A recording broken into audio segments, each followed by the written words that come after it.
Party ఆధ్వర్యంలో గుంటూరు నగరం అంతా కూడా ఈ క్యాంపులు నిర్వహిస్తూ ఉన్నాం. గతంలో కూడా ఇక్కడ క్యాంపు నిర్వహించాం.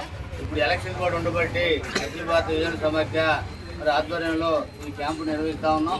ఎవరైతే కొంచెం చూపు తక్కువగా ఉండి వాళ్ళ పనులు వాళ్ళు చేసుకోలేని పరిస్థితిలో వాళ్ళందరూ కూడా మనం ఆదుకోవాలని, వారికి మరి ఖర్చు లేకుండా ఈరోజు మరి హాస్పిటల్కి వెళ్ళి మీరు ఆడ ఓపీలు దాచుకొని చూపించుకొని ఎందుకు రావాలంటే మరి రోజుల తరబడి టైం వేస్ట్ అవుతుంది.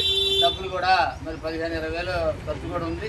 ఈ అన్నిటి నుంచి మీరు తగ్గించాలనే ఉద్దేశంతో మేము ఇక్కడ ఈ క్యాంపు నిర్వహిస్తూ ఉన్నాం.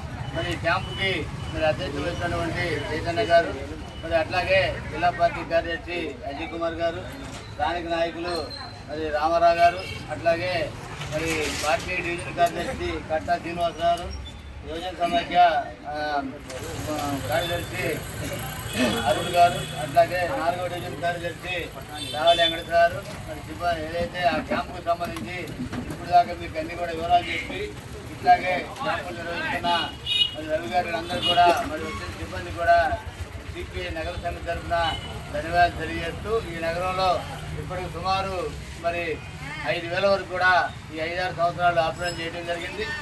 మొన్న కూడా మరి జెండా రాజేశ్వర నగర్లో మరి 49 మంది చేయగలిగాం.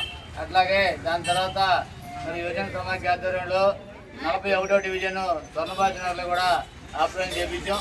ఇట్లాగా మరి అన్ని ప్రాంతాల్లో అటు అశోక్ నగర్ కానివ్వండి, శారదా కాలనీ కానివ్వండి, మరి సంజయ్ నగర్ కానివ్వండి, శివనారాయణ కాలనీ అన్ని ప్రాంతాల్లో ఆపరేషన్ చేపిస్తూ ఉన్నాం.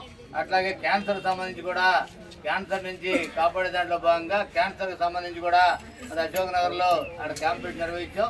ఆ క్యాంపులు కూడా నగరం అంతా కూడా నిర్వహించే పరిస్థితిలో ఉన్నాం. ఈ క్రమంగా ఈ రకంగా మరి అన్ని రకంగా కమ్యూనిస్ట్ పార్టీ అంటేనే మరి ధర్నాలు ఊరేగింపులే కాకుండా స్థానిక ఉన్నటువంటి ప్రజల అవసరాన్ని బట్టి అవసరమైన సందర్భంలో మరి కమ్యూనిస్ట్ పార్టీగా మా పాత్ర మేము పోషిస్తూ ఉన్నాం. మరి రాబోయే కాలంలో కూడా ఇట్లాంటి కార్యక్రమాలు వచ్చినప్పుడు మీ అందరూ కూడా సహకరించి మరి ఆ కార్యక్రమంలో పాల్గొని మీరే కాకుండా మీరు వెళ్ళినా కూడా మీ ఇంటి దగ్గర ఉన్న వాళ్ళు ఉంటా కూడా వాళ్ళు కూడా పంపించండి. మధ్యాహ్నం వరకు వారు చెప్పిన టైం దాకా మరి పరీక్షలు చేస్తారు. అవసరమైన వాళ్ళందరూ కూడా ఆపరేషన్ చేసి మరి అక్కడి నుంచి కూడా ఇక్కడే